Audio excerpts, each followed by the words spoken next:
Hi friends, அஸ்ஸலாமு அலைக்கும். ரவா கிச்சடி எப்படி செய்யறதுன்னு பார்க்கலாம். அதுக்கு ஒரு கப் ரவையை நல்லா ட்ரை ரோஸ்ட் பண்ணிக்கோங்க. நல்லா வாசம் வந்தோடனே தனியாக ஒரு பிளேட்டில் மாற்றி எடுத்து வச்சுக்கோங்க.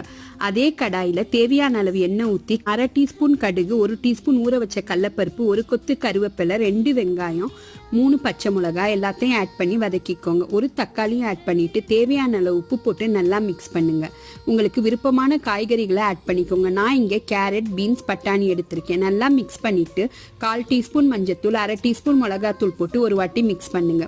1:2 ரேஷியோவில் தண்ணி ஊற்றிக்கோங்க. தண்ணி நல்லா கொதிச்ச உடனே ரவையை போட்டு கைவிடாமல் கிளறுங்க.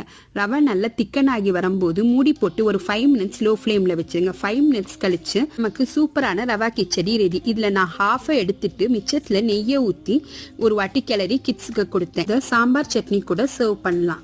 இதே மாதிரி இன்னும் நிறைய ரெசிபீஸ்க்கு சேனலை சப்ஸ்கிரைப் பண்ணிக்கோங்க. Thank you, take care.